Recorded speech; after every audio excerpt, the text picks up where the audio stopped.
selamat sore. Apa kabar Bu? Sehat Bu? Sehat Bu. Saya Bu di sini mau mengajarkan Ibu tentang pengukuran berat badan dan pengukuran tinggi badan. Nah, terlebih dahulu saya memperkenalkan diri, saya Ibu Ika Kristina dari Puskesmas Lubuk Mandasa Bu ya. Ya Bu.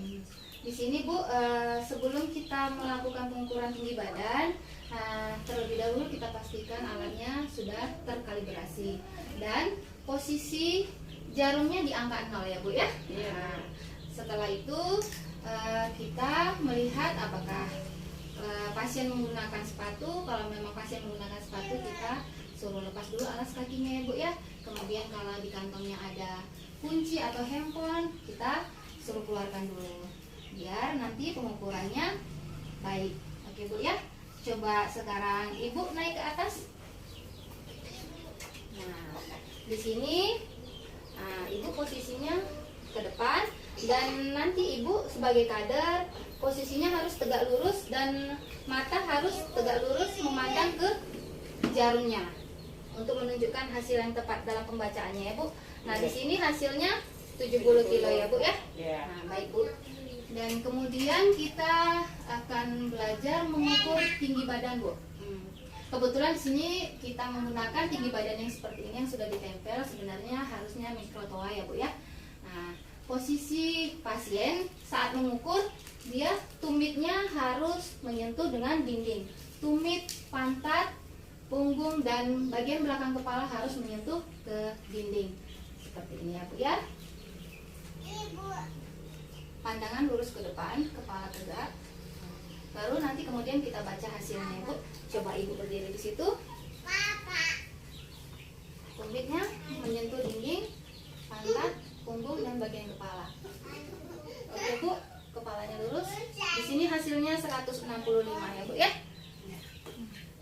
Baiklah Bu, ada pertanyaan sampai di sini? Ini Bu, seandainya kalau ada pasien kita itu tingginya, kita kan lebih pendek nih daripada pasien kita yang tinggi. Jadi kayak mana nanti Bu? Sementara kan kita kayak gini nih. Sementara yang tinggi segini. Jadi kayak mana Bu bacanya? Solusinya? Solusinya kita bisa menggunakan alat bantu Bu. Oh iya Bu ya. Contohnya seperti ini. Ini bisa kita gunakan alat bantunya. Nah, ini kita bisa angkat seperti ini ya Bu ya. Contohnya saya kan lebih rendah daripada Ibu nih. Saya lebih rendah daripada Ibu, yang saya ukur Ibu kan? Ibu lebih tinggi dari wabarakatuh Bu. Salam Bu. Perkenalkan Bu, saya Dokter Rina. Di sini saya akan menjelaskan materi tentang pemeriksaan faktor risiko penyakit tidak menular Bu ya. Berbagai macam di sini deteksi dini tentang hipertensi, pemeriksaan gula dan kolesterol Bu ya, untuk usia, produktif dan lansia. Nah, ini dengan nilai norma sini.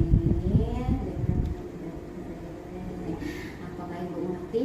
Ngerti Bu. Nah, ada yang ingin ditanyakan Bu? Tidak Bu. Nah, baiklah Bu, kita sudah membahas tentang materi. Lanjut kita tentang pemeriksaan Bu ya. Sini saya kenakan dulu alat-alatnya untuk pemeriksaan kolesterol dan gula Bu ya. Ini stick-sticknya, ini jarumnya, ini untuk penyucuk jarumnya, ini alatnya dan ini alkohol swab Bu ya. Pertama-tama kita harus cuci tangan dulu Bu ya untuk melakukan pemeriksaan. Kita cuci tangan, kita memakai handscoon. Nah, setelah memakai handscoon baru kita lakukan pemeriksaannya Bu ya. Nanti dimohon Ibu lakukan kepada pasien setiap pelaksanaan prosedur Bu ya. Setelah memakai handscoon, kemudian kita sterilkan dulu Bu tangan si pasien. Sterilkan Bu ya, jangan di Bu ya, tangannya tetap di situ. Kemudian kita ambil jarumnya, kita masukkan ke dalam pena jarumnya, kemudian kita tarik Bu ya. Ini nilai panjangnya Bu ada 465, biasanya kita pakai yang 45. Kemudian baru kita cucuk ke tangan pasien. Nah, ada darahnya Bu ya. Kemudian dipencet, kemudian baru kita ambil stick yang gula dulu Bu ya. Yang ada tulisannya ada yang gula dan kolesterol Bu ya. Kemudian letakkan di alat ini. Kemudian kita masukkan ke dalam sini Bu ya, sampai darahnya mengalir. Kemudian setelah itu kita lakukan pengukur sampai nanti menempel. Ya, tidak. Nah, ini hasilnya 7,6 Bu. Iya Bu. ini hasilnya 76 Bu. Ini Ibu belum makan ya? Belum, Bu. Oh ya.